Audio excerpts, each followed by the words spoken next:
ሰላም ተነስተልን የተወደዳችሁና የተከበራችሁ ወደ ቻናላችን ተከታታዮች እንዴት ናችሁልን? እግዚአብሔር ይመስገን እኔ በጣም ደህና ነኝ። የምትገኙት አራዳ ሜዳ ኦፊሻል ዩቲዩብ ገጻችን ላይ ነው። ለቻናሉ አዲስ ከሆናችሁ የዩቲዩብ ገጹን ሰብስክራይብ በማድረግና የደወል ምልክቷን በመጫን የቻናላችን ቤተሰቦች እንድትሆኑ የአክብሮት ግብዣችን ነው። እንዲሁም ደግሞ ዩቲዩብ ፕሮግራሙን ለበርካታ ተመልካቾችና ለአዳዲስ ሰብስክራይበሮች ፕሮግራሙን እንዲያደርሰው ቪዲዮን ስትጀምሩ ላይክ እያደረጋችሁ መጀመራችሁን አስታውሱ። ይህ ፕሮግራም ቢያንስ በትንሹ 1000 ላይክ እንዲኖረው እንፈልጋለን። ለእናንተ የ3 ሰከንድ ስራ ነው። ስለዚህ ቪዲዮን ስትጀምሩ ላይክ እያደረጋችሁ መጀመራችሁን አስታውሱ። የአራዳ ሜዳ ኮሜንታተር ተስፋ ወርቅ ሉል ሰገድ አብሬያችሁ ቆይታ አደርጋለሁ። ፈጣሪ ፈቅዶ በዚህኛው ፕሮግራማችን ላይ ደግሞ ዳግም ከእናንተ ጋር ተገናኘን። በዚህኛው ፕሮግራማችን ላይ የሳውዛምፕተንንና የአርሰናልን የኤፍኤ ካፕ የሩብ ፍጻሜ የጨዋታ መርሃ ግብር በቅድመ ዳሰሳችን የምንመለከተው ይሆናል ማለት ነው። እንግዲህ የኢንተርናሽናል ብሬክ ለ2 ሳምንታት ያክል ቦታውን ይዘው ከቆየ በኋላ አሁን ደግሞ የክለብ ጨዋታዎች የሚመለሱ ይሆናል። እንግዲህ የክለብ ጨዋታዎች ደግሞ በእንግሊዝ ምድር በኤፍኤ ካፕ ጨዋታዎች ነው የሚመለሱት። ነገ ከነገ በስቲያ የኤፍኤ ካፕ ጨዋታዎች ይደረጋሉ። ነገ ቼልሲ ከፖርት ቬል እንዲሁ ደግሞ ማንቸስተር ሲቲ ከሊቨርፑል ጋር ጨዋታቸውን ያከናውናሉ። ሌላኛው በጉጉት የሚጠበቀው ጨዋታ ደግሞ ነገ ሴንት ሜሪ ላይ የሚደረገው የሳውዛምፕተንና የአርሰናል ጨዋታ እጅግ በጣም ትልቅ ትኩረት የተሰጠው የጨዋታ መርሃ ግብር ነው ማለት ነው። እንግዲህ አርሰናሎች ከ2 ሳምንት በፊት በካራቦ ካፕ በማንቸስተር ሲቲ ከመሸነፋቸው በፊት 4 ዋንጫ ለማሸነፍ ኳድራፕልን ለማሳካት ነበረ ትልቅ ህልም የነበራቸው። ነገር ግን በዛ ጨዋታ ላይ ከተሸነፉ በኋላ አሁን የቅድ ለውጥ ተደርጓል። የኳድራፕሉ ነገር አልተሳካም። ስለዚህ አሁን የ3 ዋንጫ ላይ አርሰናሎች ትኩረት የሚያደርጉ ይሆናል ማለት ነው። ስለዚህ በኤፍኤ ካፕ እንዲሁ ደግሞ በቻምፒየንስ ሊግ እና በፕሪሚየር ሊግ ዋንጫ ላይ ዋንጫዎቹን አሸንፈው የትሬብል ወይም ደግሞ የ3 ዋንጫ አሸናፊ ለመሆን የሚፎካከሩበት ጊዜ ነው የሚሆነው።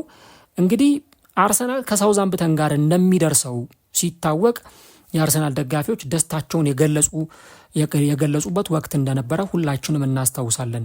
ምክንያቱም ሳውዛምፕተን ፕሪሚየር ሊግ ላይ ያለ ቡድን አይደለም፣ በሻምፒዮንሺፕ ላይ እየተጫወተ ያለ ቡድን ነው።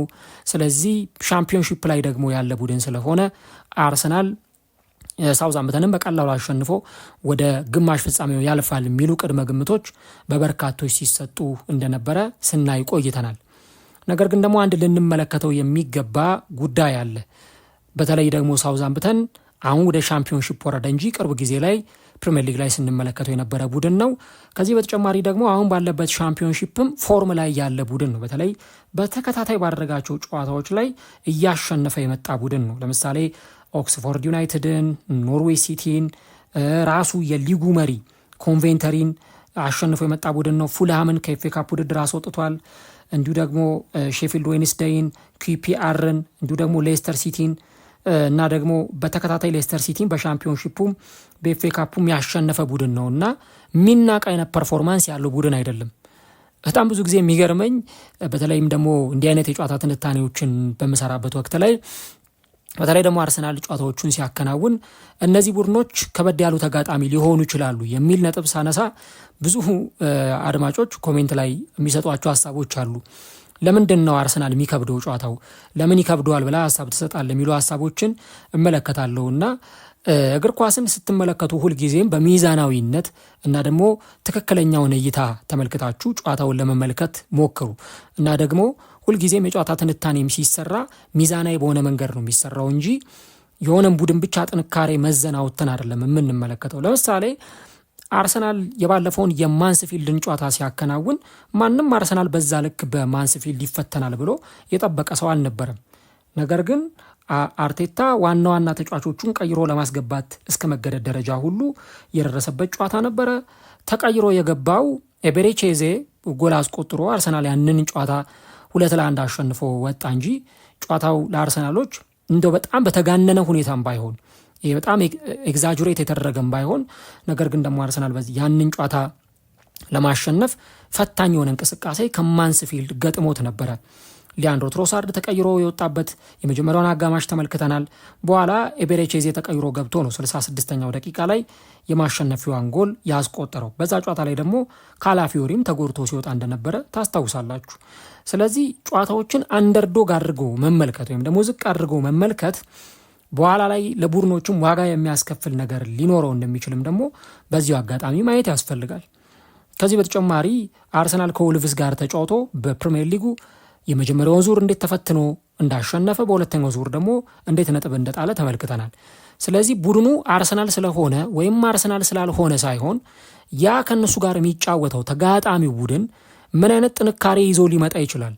አርቴታም ማሰላለፍ ሲያወጣ ሳምንቱ ሙሉም ሲዘጋጅ የራሳቸውን ጥንካሬና የሳውዛምፕተኖችን ደግሞ ደካማና በጎ ጎን መሰረት ያደረገ አጫውት ነው ይዞ ሊመጣ የሚችለውና ሁልጊዜ እንደዚህ አይነት ኮሜንት ለሚጽፉ አድማጮች ነው ይህንን ሀሳብ ማንሳት የፈለግኩት። ሁሉንም አይወክልም። ነገር ግን አንዳንድ አድማጮች ለምንድን ነው አርሰናል ጨዋታው ይከብደዋል የሚል ሀሳብ የምትሰጠው የሚሉ ሀሳቦችን ይሰጣሉ። አርሰናል ጨዋታውን ቀሎት እኮ 4ም 5ም አስቆጥሮ የሚያሸንፋቸው ጌሞች አሉ። ልክ በዛኑ ልክ ደግሞ አንዳንድ ጌሞች በጣም ጠጠር የሚሉ ጌሞች ሊኖሩም ይችላሉ እና ያንን ነገር ለማስታወስ ያክል ነው ይህንን ነጥብ እንደ መግቢያ ለማንሳት የፈለግኩት። ሳውዛምፕተን ኢንፎርም ላይ ያለ ቡድን ተከታታይ ጌሞቹ ላይ ሻምፒዮንሺፕ ላይ በቃ ብዙ ጨዋታዎችን እያሸነፈ የመጣ ቡድን ነው እና ያ ደግሞ የበለጠ ተነሳሽነት ኖሯቸው በዚህም ጨዋታ ላይ አርሰናልን ለመፎካከር ወደ ሜዳ ሊገቡ እንደሚችሉ አንዱ የሚገመት ጉዳይ ነው ማለት ነው። ሳውዛምፕተን እንግዲህ ከፕሪሚየር ሊግ ከወረደ በኋላ አሁን እንደገና ደግሞ ተመልሶ ወደ ፕሪሚየር ሊግ የሚመጣበት እድል አለ። አንደኛና ሁለተኛ ሆኖ እንኳን ላይመጣ ይችላል። ነገር ግን በፕሌይ ኦፍ ወይም ደግሞ በጥሎ ማለፍ ጨዋታ ሊመጣ የሚችልበት እድል አለ። ነገር ግን ደግሞ በዚህ ጨዋታ ላይ የማሸነፍ ትልቁ ቅድመ ግምት የሚሰጠው ደግሞ ለአርሰናል ነው። በርካቶቹ አርሰናል ይህንን ጨዋታ በቀላሉ አሸንፎ ቀጣዩን ዙር ይቀላቀላል የሚል ቅድመ ግምት አላቸው። እንደውም ኦፕታ ሱፐር ኮምፒውተር 78.1% አርሰናል ይህንን ጨዋታ አሸንፎ ወደ ቀጣዩ ዙር ያልፋል የሚል ቅድመ ግምት አላቸው። አርሰናል እንደምታውቁት ኤፍኤ ካፕ ላይ ባለ ታሪክ የሚባል ቡድን ነው። 14 ጊዜ የኤፍኤ ካፕ ዋንጫን በማንሳት እስካሁን ድረስ አጠገቡ የሚደርስ ቡድን የለም። ወይም እንደ አርሰናል 14 ጊዜ ወይ ደግሞ በዛን ያክል ረገድ ዋንጫዎችን ያሸነፈ ቡድን የለም። እንግዲህ በአርሰናል በኩል እስካሁን ድረስ 48 የኤፍኤ ካፕ ጨዋታዎችን አከናውኖ 45ቱን ጨዋታዎች አሸንፎ ወደ ቀጣዩ ዙር ያለፈ ቡድን ነው። አርሰናል በብላክበርን 2012-13 ላይ በኖቲንግሃም ፎረስት 2017-18 እና በራሱ በኖቲንግሃም ፎረስት 2021-22 ላይ ብቻ ነው በእንዲህ አይነት የኖካውት ስቴጅ ጨዋታዎች ላይ የተሸንፎ ከውድድሩ ውጭ ሆነው። ከዛ በስተቀር ግን ለሌሎቹ ጨዋታዎች ላይ ለምሳሌ አምና አርሰናል ኤፍኤ ካፕ ረጅም ርቀት አልተጓዘም። በማንቸስተር ዩናይትድ ተሸንፎ ነው ከኤፍኤ ካፕ ውድድር ውጭ የሆነው። ነገር ግን ደግሞ ከዛ በተጨማሪ ኤፍኤ ካፕ ላይ ጃይንት የሆነ ተፎካካሪ ሆኖ ሜዳ ላይ እንደሚቀርብ ይታወቃል ማለት ነው።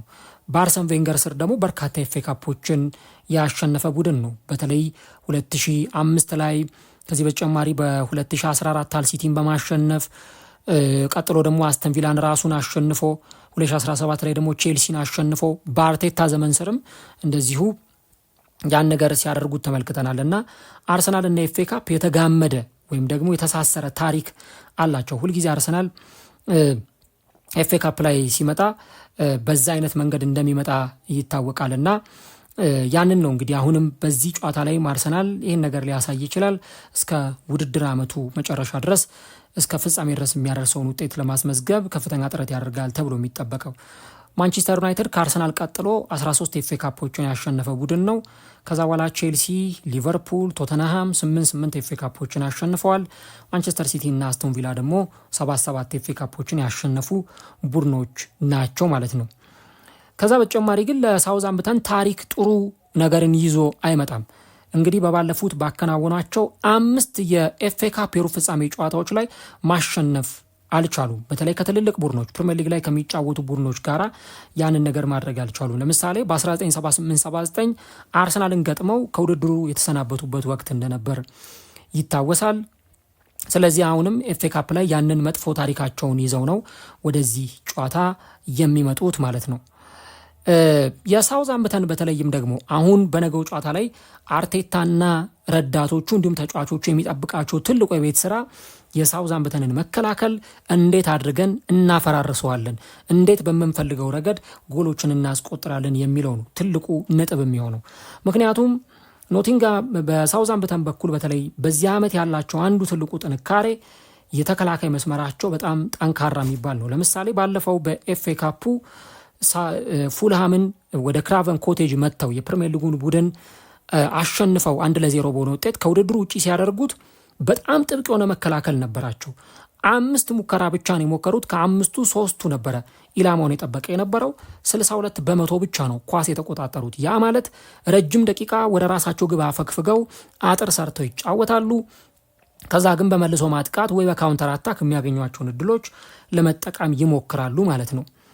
ነገር ግን ፉልሃም እዛ ጨዋታ ላይ 24 ሙከራ ሞክሮ ከ24ቱ 6ቱ ኢላማውን የጠበቀ ነበር። 68% ኳስ ተቆጣጥሯል። ግን በዛ ጨዋታ ላይ አንድም ጎል ማስቆጠር አልቻለም። ስለዚህ አንዱ የሳውዛምፕተን በተለይ እንዲህ ባለው የጥሎ ማለፍ ጨዋታ ላይ ሊኖር የሚችለው ጠንካራ ጎን መከላከላቸው በጣም ጠበቅ ያለ መሆኑን ተከትሎ አርሰናሎች ደግሞ ይህንን የመከላከል መስመር እንዴት አድርገው ሊሰባብሩትና እንደ ልባቸው የግብ ዕድሎችን እየፈጠሩ ጎሎችን ሊያስቆጥሩ ይችላሉ የሚለው ነገር አንዱ በጣም የሚታይ ትልቁ ነገር ይመስለኛል። ይህንን ለአብነት ጠቀስኩላችሁ እንጂ ከኮቬንተሪም ጋር ተጫውተው የሊጉ መሪ ኮቨንተሪን 2-1 ሲያሸንፉም 20 ሙከራ ተሞክረውባቸው እነሱ ግን 8 ሙከራ ብቻ ሞክረው ነው ያንን ጨዋታ 2-1 በሆነ ውጤት ያሸነፉት። በኳስ ቁጥጥር ተበልጠዋል። በሙከራ በኦን ታርጌት ረገድ ተበልጠው ነው ያንን ጨዋታ ያሸነፉት እና የተከላካይ መስመራቸው በተለይም አሁን የቡድኑ አምበል ዣክ ስቴፈንስ፣ ሪያን ማኒንግ፣ ጄምስ ብሪ አይነት ተጫዋቾች ያሉበት ነው እና ይህንን ነገር እንግዲህ አርሰናሎች በደንብ የተከላካይ መስመሩን በተጠና ሁኔታ ሰብረው እንዲገቡ ይጠበቅባቸዋል ማለት ነው። አርሰናል በዚህ ጨዋታ ላይ ኳሱን ይዞ መጫወት አለበት። የአርሰናል ደጋፊዎችም የሚጠብቁት አርሰናል በደንብ ኳሱን ተቆጣጥሮ ጨዋታውን ዶሚኔት አድርጎ እንዲጫወት ነው። ሳውዛምፕተን እንግዲህ መከላከሉ ጥሩ ነው ካልን፣ በቀላሉ ጎል ለማስቆጠር የሚያስቸግር ቡድን ነው ካልን፣ ከአርሰናል ተጫዋቾች ደግሞ ፈጠራቸው እጅግ በጣም ላቅ እንዲል ይጠበቃል። አሁን እንግዲህ ለአርቴታ በተለይም ደግሞ በነገው ጨዋታ ላይ አንዱ ትልቅ የቤት ስራ ሊሆን የሚችለው አስተላለፉን ሲያወጣ የትኞቹን ተጫዋቾች በመርጥ የተሻለ ሊሆን ይችላል። ከቻምፒየንስ ሊጉ ጨዋታ አንጻር፣ ከተጎዱ ተጫዋቾች አንጻር በጣም ትልቁ የቤት ስራ የሚሆነው ይሄንኛው ጉዳይ ነው። ምክንያቱም አሁን እንደምታውቁት አርሰናል በየ3 ቀኑ ነው ጨዋታውን የሚያደርገው።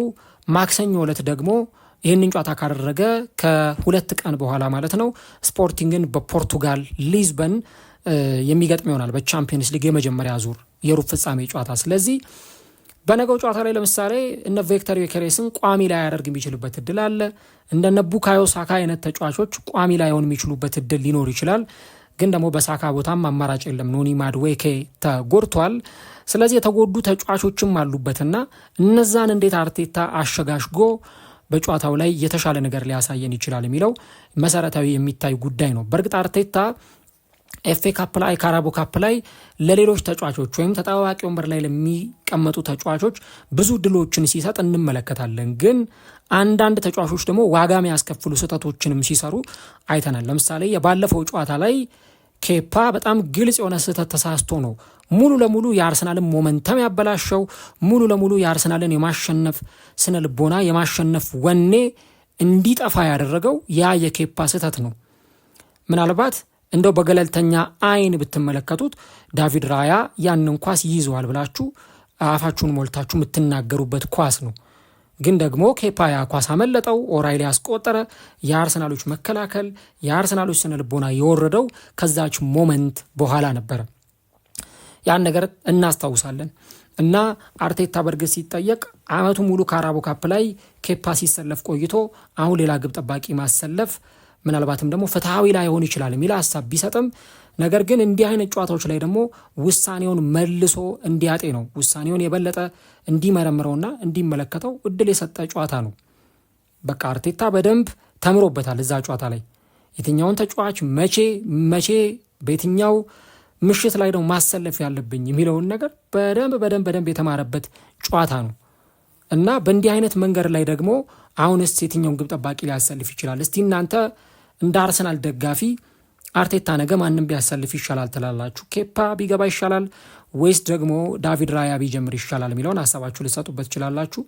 ነገር ግን በዚህ ጨዋታ ላይ በእርግጠኝነት አርቴታ እንደተለመደው ኬፓን ይጠቀማል ተብሎ ነው የሚጠበቀው። ምክንያቱም በጣም ግልጽ በሆነ ሁኔታ ተጋጣሚው ሳውዛምፕተን ነው እና ደግሞ ብዙ ኢነርጂ ሉዝ እንዲያደርግ አይፈልግም እና ያንን ነገር የሚያደርግበት እድል በጣም ሰፊ ሊሆን ይችላል። ከዛ በተጨማሪ በባለፈው የመጀመሪያው የኤፍኤ ካፕ ጨዋታ ላይ እንደተመለከታችሁት ከማንስፊልድ ጋራ ማርሊ ሳልሞን ተሳስቶ አርሰናል ላይ ጎል ተቆጥሮ እንደነበረ ታስታውሳላችሁ። አርሰናል ጎል በተቆጠረበት የዛ ጨዋታ ላይ ብዙዎቻችሁ እንደምታስታውሱት በጣም በቀላሉ አርሰናል ጎል የሚቆጠርበት ቡድን አልነበረም። መከላከሉ ማንስፊልድን በደንብ አስቆሞታል ማለት ይቻላል። ግን በዛ ጨዋታ ላይ ደግሞ ማንስፊልዶች ጎል ያስቆጠሩት በራሳቸው በአርሰናሎች በመጣ ክፍተት ወይም ደግሞ ራሳቸው አርሰናሎች በፈጠሩት ክፍተት ነው ያ ጎል የተቆጠረባቸውና ምናልባት ደግሞ በዚህም ጨዋታ ላይ እንግዲህ ለዚህኛው ተጫዋች የበለጠ እድል ይሰጠዋሉ የሚለውን ነገር እንመለከታለን። ግን የሳልሞን ስህተት እንዲሁ ደግሞ ከዛ በኋላ አርሰናሎች ያንን ኳስ በደንብ ኮንትሮል አላደረጉትም፣ ጎሉ ተቆጥሮባቸዋልና የትኛውን ተጫዋች ሊያሰልፍ ይችላል የሚለው የሚጠበቅ ነው። ግን ለነ ሞስኩዌራ የበለጠ እድል የሚሰጥበት ሁኔታ በጣም ሰፊ ይመስለኛል ከነገው ጨዋታ ጋር ተያይዞ ማለት ነው። ሌላው ከዚሁ ጨዋታ ጋር በጣም የሚጠበቀው ትልቁ ነገር ደግሞ የሚሆነው በተለይም በአርሰናል በኩል ወጣት ተጫዋቾችን የማሰለፉ ጉዳይ እንዳለ ሆኖ የተጎዱ ተጫዋቾችንና እንዲሁ ደግሞ ሜዳ ላይ የሚሰለፉ ተጫዋቾች እንዴት ብቃታቸውን ማክሲማይዝ አድርጎ አርቴታ ሊጠቀምበት ይችላል የሚለው ጉዳይ ነው። እንግዲህ አሁን ቅድም እንዳልኩት ሳካ ወደ አርሰናል እንዲመለስ ተደርጓል። ማርቲኔሊ ደግሞ ባለፈው ጎል አስቆጥሯል ለሀገሩ። ነገር ግን ረጅም በረራ አድርጎ ነው የሚመጣውና በዚህ ጨዋታ ላይ ረጅም በረራ አድርጎ ደግሞ ይህንን ተጫዋች ማሰለፍ ለአርቴታ በራሱ ትንሽ ሪስክ የሚኖረው ይመስለኛል። ምናልባት የነገው ጨዋታ ላይ አንዱ አርቴታ ሊጠቀም የሚችለው ትልቁ ነገር ማክስ ዳውማንን በቋሚነት ማስጀመር፣ እንዲሁ ደግሞ ካይ ሃቨርትዝን ወይ ጋብርኤል ሄሱስን በቋሚነት ማስጀመር አንዱ አርቴታ ሊጠቀም የሚችልበት ትልቁ ጉዳይ ሊሆን ይችላል። ማርቲኔሊም ለነገሩ እንደምታውቁት ኤፍኤ ካፕ ላይ በጣም ጥሩ ጎል አስቆጣሪ ተጫዋች ነው። በተለይም ደግሞ በኤፍኤ ካፕ በዚህ ዓመት ጥሩ የጎል ተሳትፎዎች አሉት። 4 ጎሎችና አሲስት ያለው ተጫዋች ነው እና በአጠቃላይ 6 የግብ ተሳትፎዎችን ደግሞ በውድድሩ ላይ ያለው ተጫዋች ነው። እንዲህ አይነት ተጋጣሚዎችን ደግሞ በሚያገኝበት ጊዜ ያን ነገር ማድረግ ይችላል። ፖርትስመዝ ላይ ያንን ሲያደርገው ተመልክተናል። የዊጋን ጨዋታ ላይም እንደዚሁ በተመሳሳይና በተለይ እንደውም ማርቲኔሊ ከሊግ ጨዋታዎች ይልቅ ፕሪሚየር ሊግ ላይ ከሚደረገው ጨዋታ ይልቅ የሆኑ ኮምፒቲሽኖች ላይ ወይ ቻምፒየንስ ሊግ ላይ ወይ ደግሞ ኤፍኤ ካፕ ውድድር ላይ በጣም የተሻለ ፐርፎርማንስ የሚያሳይ ተጫዋች ነው እና የእነዚህን ተጫዋቾች ጉዳይ ነው እንግዲህ የምንመለከተው። ያው ወሳኝ ተጫዋቾች ጉዳት እንዳጋጠማቸው ይታወቃል። ኤዜ፣ ኖኒ ማድዌኬ በጉዳት ምክንያት በዚህ ጨዋታ ላይ ይኖራሉ ተብሎ አይጠበቅም። ይህ በእንዲህ እንዳለ ደግሞ ዴክላን ራይስ እንዲሁ ደግሞ ቡካዮ ሳካ፣ ማርቲን ዙቢሜንዲ ወደ አርሰናል ስብስብ እንዲመለሱ የተደረጉ ተጫዋቾች ናቸው። በአንጻሩ ግን ደግሞ ማርቲን ኦዴጋርድ፣ ሳሊባና ማጋሌሽ እዛው ሆነው እረፍት ሲያደርጉ የነበሩ ተጫዋቾች ናቸው በአርሰናል በኩል። ስለዚህ የእነዚህ ተጫዋቾች እረፍት ማድረግ ምናልባትም ደግሞ ጥሩን አርሰናል እንድንመለከት የበለጠ ሊያደርገን ይችላል። ምናልባት ኦዴጋርድ ፊት ከሆነ ለጨዋታው ዝግጁ የሚሆን ከሆነ አርቴታ ተጫዋቹን ቀይሮ የሚያስገባበት እድል በጣም ሰፊ ይመስለኛል። ካይ ሃቨርትዝም በቋሚ ማስጀመር ሁኔታው እንደተጠበቀ ሆኖ በሳውዛምፕተንም በኩል ወሳኝ ተጫዋቾቻቸው ጉዳት ላይ ናቸው። ለምሳሌ የቀኝ ተመላላሹ ወይም ራይት ባክ ላይ የሚጫወተው ማድስ ሮስሌቭ በጉዳት ምክንያት ረጅም ጨዋታዎች አመልጠውታል። ከዛ በተጨማሪ ግን ደግሞ እንደዚሁ ሊዮ ሴኒዥያ፣ ዊሊንግተን እና ጄ ሮቢንሰን የተባሉ ተጫዋቾች እነዚህ 3ቱ ተጫዋቾች ገና የፊትነስ ምርመራ ወይም ደግሞ ተጨማሪ የፊትነስ ቴስት የሚፈልጉ ተጫዋቾች ናቸው። ከዛ በኋላ ነው እንግዲህ በለነገው ጨዋታ ይደርሳሉ አይደርሱም የሚለው ነገር የሚረጋገጠው። ስለዚህ እነዚህን ነገሮች እንመለከታለን። በጣም የሚገርመው በዚህ ጨዋታ ላይ ሳውዛምፕተን የማሸነፍ ግምት የተሰጠው 9% ብቻ ነው። 9.5% ብቻ ነው በዚህ ጨዋታ ላይ ያሸንፋል የሚል ቅድመ ግምት የተሰጠው።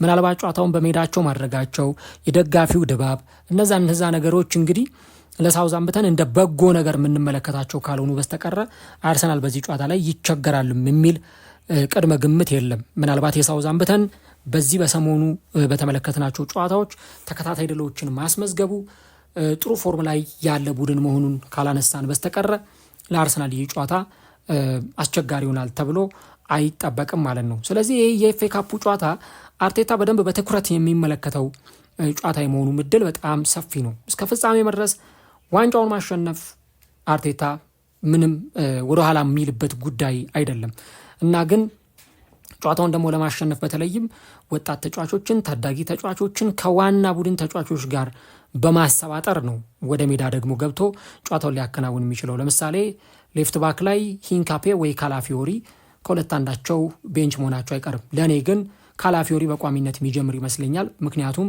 ሂንካፔን በቀጣይ ሳምንት ለሚደረገው ለቻምፒየንስ ሊጉ ጨዋታ ላይ አርቴታ እንዲደርስለት ይፈልጋል። በራይት ባክ ቦታ ላይ ቤን ዋይት እንደሚጀምር ግልጽ ነው። ስለ ቲምበር ወይም ደግሞ ስለ ሌሎቹ ተጫዋቾች በእርግጥ አዳዲስ ጉዳዮችን መስማታችን አይቀርም። በተለይ ደግሞ አርቴታ በጋዜጣዊ መግለጫ ላይ አፕዴት ስለሚያደርግ ወይ ደግሞ የትኞቹ ተጫዋቾች ይደርሳሉ የሚለውን ነገር አርቴታ ራሱ በደንብ ስለሚያሳውቅ የዛን ሰዓት ላይ የትኛው ተጫዋች ወደ ሜዳ ይገባል፣ የትኛው ተጫዋች ደግሞ አይሰለፍም የሚለውን ነገር በትክክል የምናረጋግጠው እንግዲህ አርቴታ ከሰጠው ጋዜጣዊ መግለጫ በኋላ ነው። ነገር ግን ደግሞ የፊትነስ ቴስቶችን በተመለከተ ወይ ደግሞ የሌሎች ተጫዋቾችንም ጉዳይ በተመለከተ እንግዲህ እስከ መጨረሻው ሰዓት ድረስ የሚጠበቅ ውሳኔ ይኖራል። ለምሳሌ ኦደጋርድ በፊትነስ ረገድ ዝግጁ ነው ወይ፣ ለዚህ ጨዋታ ሙሉ ለሙሉ ይደርሳል ወይ? እሱ እንግዲህ አንዱ እዚህ ጨዋታ ላይ ልንመለከት የምንችለው ጉዳይ ይሆናል እና እንግዲህ አርቴታ በተለይም የወጣት ተጫዋቾቹንና የታዳጊዎቹን ነገር በዚህ ጨዋታ ላይ ደግሞ በደንብ የተሻለ ፐርፎርማንስ እንዲያሳዩ ተጫዋቾቹን ወደ ሜዳ የማስገባት ኃላፊነት የሚጠበቅበት አሰልጣኝ ነው። ምናልባት ጨዋታው ላይ አርቴታ ውጤት ብቻ ሳይሆን የሚፈልገው ሌሎች ሁለት ተጨማሪ አንኳር ነገሮችንም ይፈልጋል። አንደኛው አርሰናል የሚመለሰው ከዛ ከመራሩ ሽንፈት በኋላ ነው።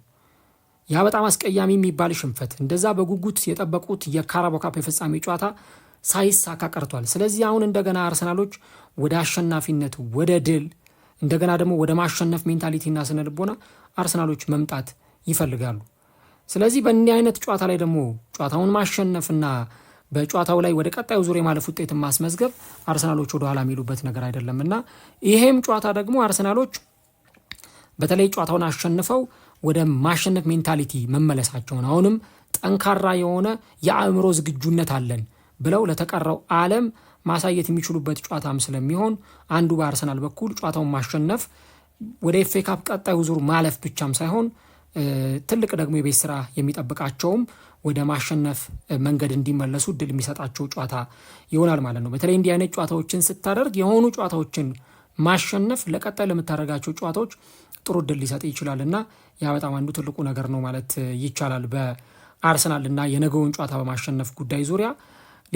ሌላኛው ደግሞ የአርሰናልን ጉዳይ በተመለከተ ትልቁ ነገር ጨዋታውን ቀድሞ ጨርሶ የቤት ስራውን ቀድሞ አጠናቆ ከዛ በኋላ ለሌሎች ተጫዋቾች እድል የሚሰጥበትና እነዚህ የተሰለፉ ተጫዋቾችን ደግሞ የሚያሳርፍበት እንዲሆን ይጠበቃል።